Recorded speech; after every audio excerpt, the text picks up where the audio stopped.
Halo, selamat pagi anak-anak. Pada pagi hari ini memang akan membahas rangkuman PH4 tematik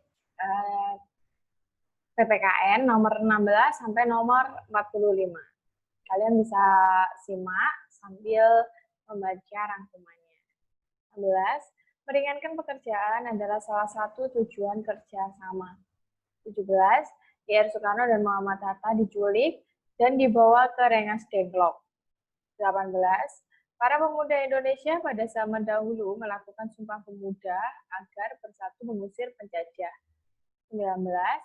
Hari lahirnya Kebangkitan Nasional diperingati setiap tanggal 20 Mei. 20. Pernyataan suatu bangsa untuk bebas dari penjajahan disebut proklamasi. 21. Teks proklamasi ditulis di kediaman Maeda, yaitu di Jalan Imam Bonjol, nomor 1 Jakarta. 22. Ahmad Subarjo adalah orang yang berhasil meyakinkan para pemuda bahwa proklamasi pasti akan diucapkan keesokan harinya pada tanggal 17 Agustus 1945. 23. Guru mengajarkan tari Pakarena pada murid-murid. Sikap murid-murid yang bukan berasal dari Sulawesi adalah mempelajari tari Pakarena.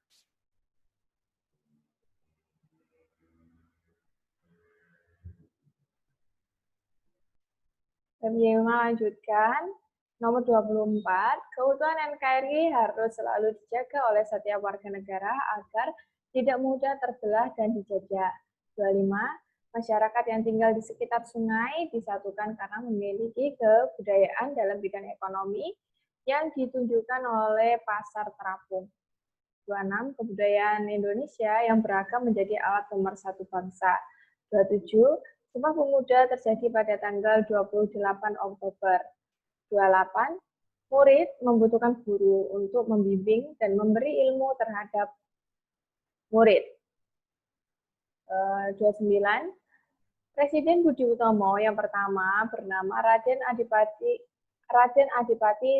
Tirtokusumo atau dibaca dengan Raden Adipati Tirtokusumo. 30. Amerika Serikat menjatuhkan bom atom yang pertama di atas kota Hiroshima, yaitu pada tanggal 6 Agustus 1945. 31.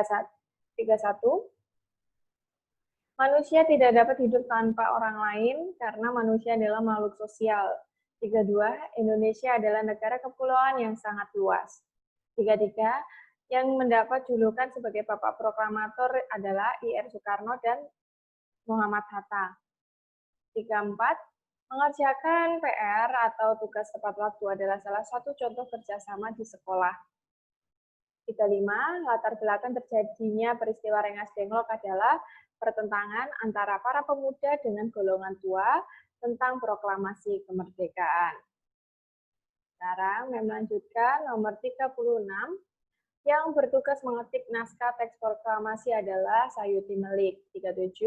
Ikut kegiatan Siskamling adalah salah satu contoh kerjasama di masyarakat. 38. Amerika Serikat pada tanggal 9 Agustus 1945 menjatuhkan bom atom yang kedua di kota Nagasaki. 39. Penandatanganan perjanjian Potsdam menandai menyerahnya Jepang pada Sekutu. 40. Semangat gotong royong dan kekeluargaan dapat memperkokoh NKRI. 41. Bangsa Indonesia memproklamasikan kemerdekaan pada tanggal 17 Agustus 1945. 42. Menurut Badan Pusat Statistik atau BPS Indonesia, jumlah suku yang ada saat ini adalah 1.128 suku bangsa. 43. Keragaman sosial budaya Indonesia diharapkan dapat menumbuhkan rasa menghargai atau menghormati perbedaan. 44. Perwujudan Nusantara sebagai kesatuan sosial dan budaya terdapat pada sikap menonton festival kebudayaan. 45. Membersihkan ruang kelas dan lingkungan sekolah adalah salah satu contoh bentuk kerjasama di lingkungan sekolah. Ini adalah soal kuis yang sudah kalian kerjakan. Kami memang akan langsung membahas. Nomor 1. Bangsa Indonesia memproklamasikan kemerdekaan pada tanggal 17 Agustus 1945. 2. Amerika Serikat pada tanggal 9 Agustus 1945 menjatuhkan bom atom yang kedua di kota Nagasaki. 3. Presiden Budi Utomo yang pertama bernama Raden Adipati Tirtokusumo. 4. Sumpah Pemuda terjadi pada tanggal 28 Oktober. 5. Hari lahirnya Kebangkitan Nasional diperingati setiap tanggal 20 Mei. 6. Yang mendapat julukan sebagai Bapak Proklamator adalah I.R. Soekarno dan Muhammad Hatta.